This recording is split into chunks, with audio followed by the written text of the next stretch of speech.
Salam, hər vaxtınız xeyir olsun. Demək, bugünün suallarını nəsə tanış etmək istəyirəm, həm də mövzuları ilə. Burada 5 dənə sualdır.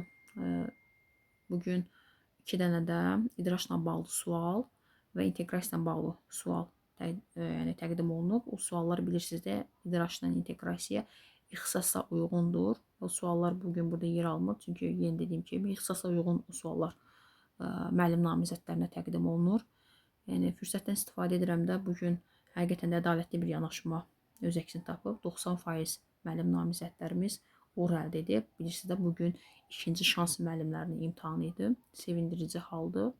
Təbrik edirəm. Allah heç kəsin əziyyəti yerdə qoymasın. İnşallah ədalətli yanaşma hər zaman tətbiq olunur. Mövzulara gəldikdə isə bugünün mövzuları ilə məzmun etibarından eynidir. Fərqli suallar olsa da belə səviyyə baxımından, yəni orta səviyyəlidir, yəni çətin deyil, orta səviyyəli suallardır. Planlaşdırmadan cari planlaşdırma bugün öz əksini tapıb. Qiymətləndirmədə məktəb daxil qiymətləndirmə öz əksini tapıb. İdrac, inteqrasiya yenə, bullying var. Müəllim, şagird, müəllim, valideyn münasibətləri, bir də real məktəb situasiyaları bugünün suallarıdır. Deməli, birinci sualımıza baxaq. Summativ qiymətləndirmə aid olanı müəyyənləşdirin. Summativ qiymətləndirmə məktəb daxil qiymətləndirmənin bir növüdür. Summativ qiymətləndirmə özü iki yerə bölünür. Kiçik summativ və böyük summativ qiymətləndirmə. Ümumiyyətlə, birinci sinifdə kiçik summativ qiymətləndirmə keçirilmir. Bu, yaş və psixoloji vəziyyətinə əlaqədar.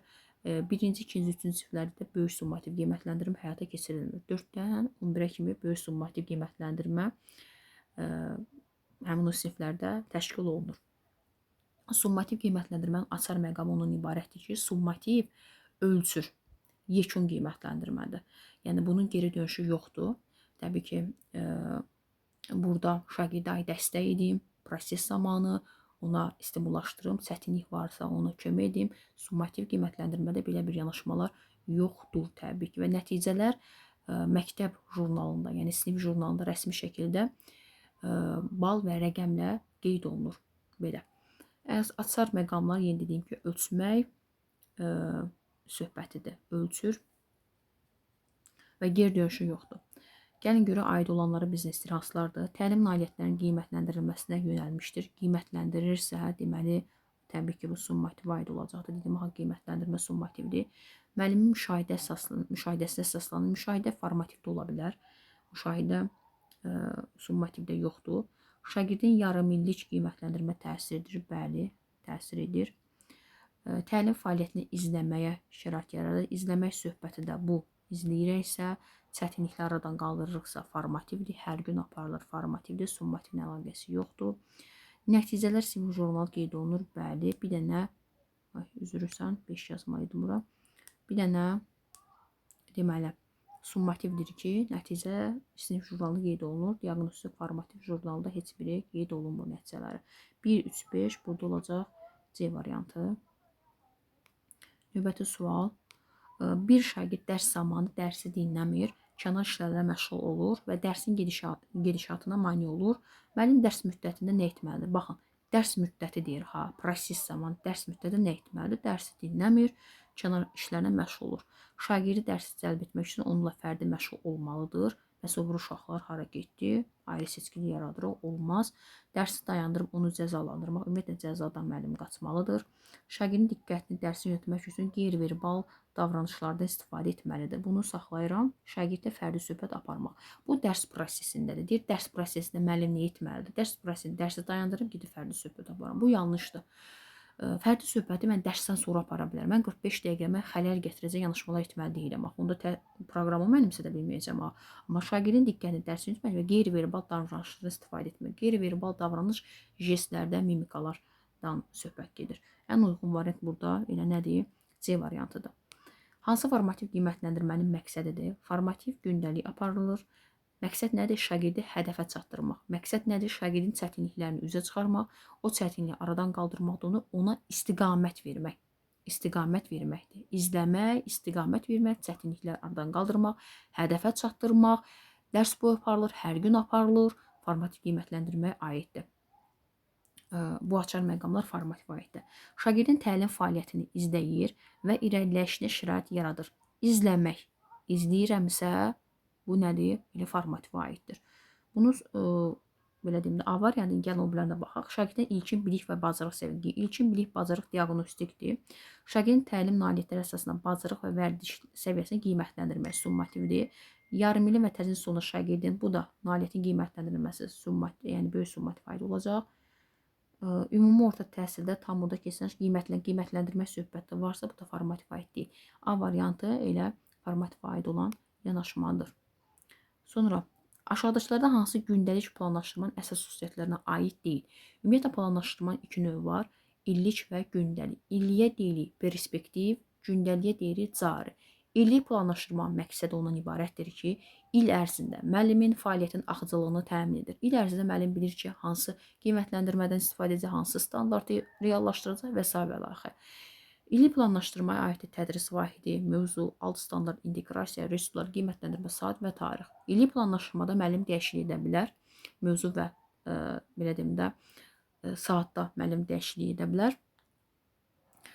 İllik planlaşdırma da müəllim tərtib edərkən fənnin, sinifin sonu üçün nəticəyə baxıb illik planında müəllim hazırlamalı, tərtib etməlidir. Gündəlik planlaşdırma isə hər gün aparılır. Biz bir gün qabaqdan planlaşdırmamızı hazırlamalıyıq, gündəlik planımızı hazırlamalıyıq, qarşı məqsəd qoyuruq, həmin məqsədə yolunda gündəlik planımızı hazırlayırıq və dərsə hazırlıq şəkildə gedir. Əgər gündəlik planımız yoxdursa, dərsimiz səmərəsiz həyata keçirəcək. 45 dəqiqəmizə xələl gələcəkdir. Gündəlik planlaşdırmanın olması şagirdin, belə deyim də, verdiyi suallara biz anında cavab verməyimizə, çətinlikləri, belə deyim də, anında həll etməyimizə, müəllimin ikinci bir B planı olmasına şərait yaradır. Gündəlik planlaşdırma. Gündəlik planlaşdırma da hazırlayarkən hansı nəticəyə baxırıq? Təbii ki, alt standartı və ya da ki, məqsədə, təlim nəticəsinə uyğun olaraq gündəlik planımızı hazırlayırıq. İndi gəlin görə aid deyil seçirik, görə hansılara aid deyil. Təlim məqsədlə uyğun fəaliyyətlərin müəyyənləşdirilməsi. Fəaliyyət, məqsədə uyğun fəaliyyət, bəli, doğrudur. Şagirdlərin ehtiyac və xüsusiyyətlərinin nəzərə alınması, ehtiyac və xüsusiyyətlərinin nəzərə alınması, bu da doğru yanaşmadır. Tədris ilinin sonunda aparılacaq yekun qiymətləndirilməsi nəticələrin əvvəlcədən müəyyən edilməsi, bu gündəlik planlaşma aid deyil axı. Vaxtın səmərə bölgüsünün planlaşdırılması, bəli, bu da doğrudur. Amma tədris ilinin sonunda aparılacaq yekun qiymətləndirmə, nəticələrin əvvəlcədən müəyyən edilməsi, bu gündəlik planlaşmada yanaşma deyil. Gündəlik planda biz yenə deyirəm, strategiyamızı müəyyənləşdiririk, iş üsulu, iş formalarımızı, qarşımıza qoyduğumuz məqsədi reallaşdırırıq. Deməli, burada aid deyil C variantı. Sonra bir dənə də sual var, səhv etmirəmsə, onunla da bitir. 5 dənə demişdim. Səhv etmirəmsə 5 dənə sualdır. Aşağıdakı hallardan hansında hadisə bullying hesab olunur?